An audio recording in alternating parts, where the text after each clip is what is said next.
How would you feel if you had more money in your bank account than you need? How would you feel if you could afford anything you want without going into debt? How would you feel if you had peace of mind and confidence about your financial future? Budgeting has changed my life. It helped me pay off my debt, save for my first 2 cars, and start investing for my future. In this video, I'm going to show you how to create a budget that suits your lifestyle, your income, and your goals for free. No outside subscription needed. You'll learn how to track your money, allocate your money, and grow your money. By the end of this video, you'll be ready to budget like a millionaire and live like one too. Developing the initial budget may take up to an hour, but it is a system that you can use almost automatically every single paycheck.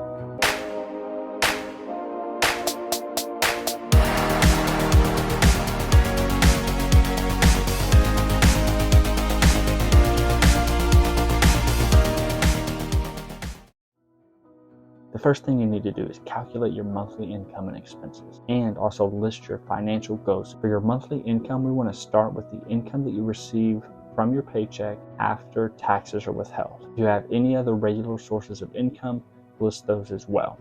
For your expenses, list out all the recurring expenses you know that you will have, such as rent, mortgages, loan payments, subscriptions, as well as the amount that you would like to spend for other items, such as charity, which could be either a percentage of the total or a specific amount per paycheck. You may also have groceries. That amount is specific to you. Include the money that you want to spend on fun stuff as well. But keep in mind, people who have budgeted their way to millionaire status are very tight with their money. If you want to be like them, avoid going out and blowing money every single weekend.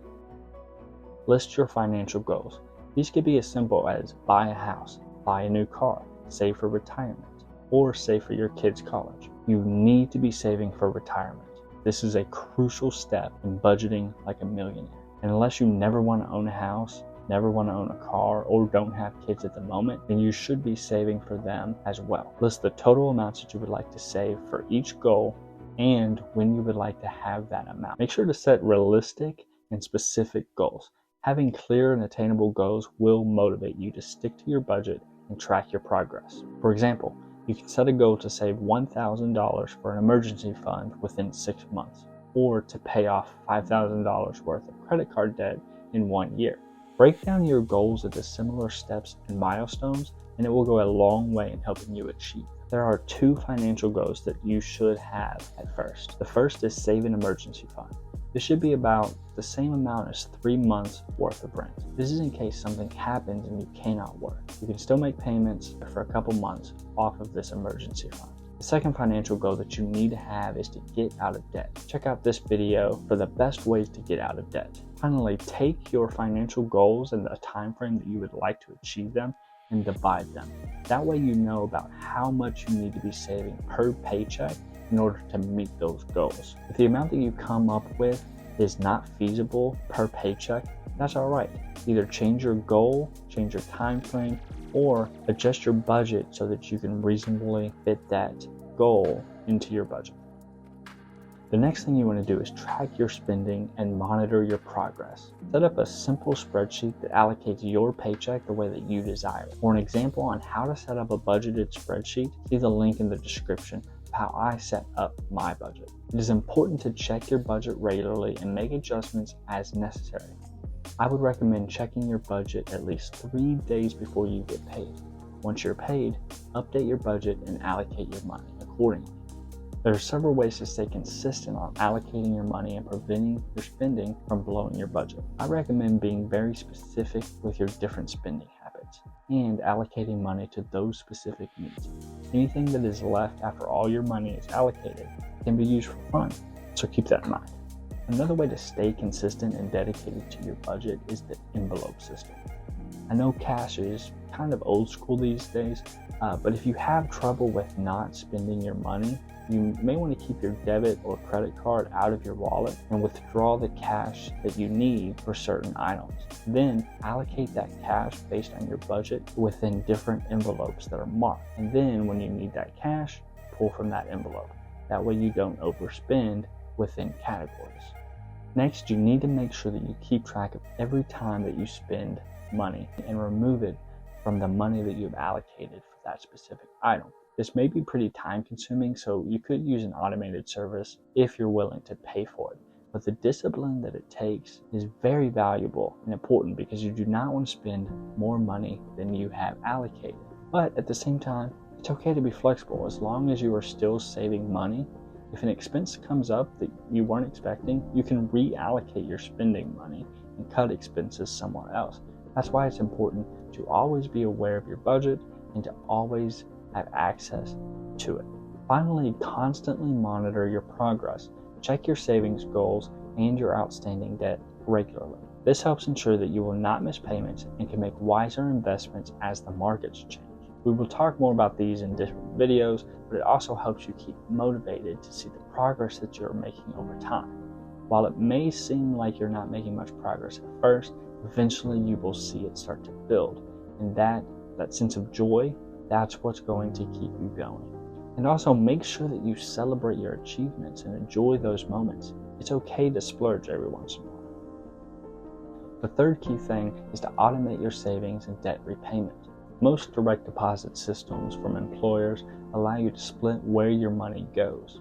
If you find that it's pretty hard to keep investing your money regularly, then have a certain amount or certain percentage of your income be automatically deposited into an IRA account or an investment account. If you can do this, I would, but always make sure that you have enough in your account to cover that expense because you don't want to overdraft. The fourth key thing is to find ways to reduce your expenses and increase your income. Look for ways to cut down on unnecessary spending, such as eating out less, canceling unused subscriptions, or shopping around for better deals. Be truly honest with yourself. Do you actually use all of the subscriptions enough to be paying for all of them? Do you really need to eat out that much?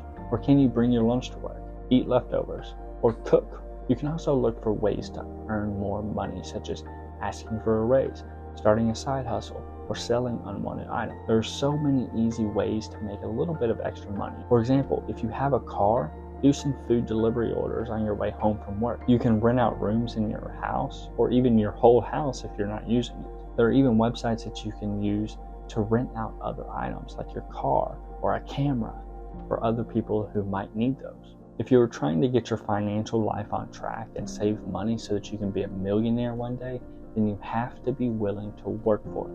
And simple things like cutting unnecessary spending and performing side hustles, even when your friends are out living it up and spending their money on the weekends, is the only way to make it to your financial goals. The final key thing is to track your net worth. Your net worth is what actually will make you considered a millionaire. Not having made $1 million in 1 year or having $1 million in cash. This is a simple calculation to explain, but could take some time to execute. You can do this on your own, or many of the most common banking institutions will have a service to link your various accounts where it will calculate your net worth for you. I personally use Fidelity Full View, which comes with my Fidelity investment account, and it's very easy to update and it keeps track of everything automatically. Net worth is simply your assets, both financial and your property, minus your liabilities. Your financial goals should all be designed to build up your net worth or to set up the net worth of those around you. I'll go more into depth in this in another video on what this means and how to accomplish it, but for now you need to know that net worth is what is truly important. One last bonus tip. Budgeting like a millionaire is now 100% easier. If you give your favorite AI, whether it's ChatGPT or Bard, the information that I listed above, your monthly income, your expenses, your financial goals, you can have it create a full budget instantly. It's that easy. Budgeting has the power to revolutionize your financial freedom, eliminate debt, and build wealth like a true millionaire. Remember to calculate your income, expenses, and set realistic goals that align with your aspirations. Track your spending diligently, make necessary adjustments, and maintain discipline throughout the entire process. Automating your savings and debt repayment plan, and seek opportunities to reduce unnecessary expenses and explore different avenues to increase your income. Take charge of your financial future today and start budgeting like a millionaire. Remember to like and subscribe to this channel for more invaluable tips and guidance on how to start your financial journey. Together, we can achieve financial success.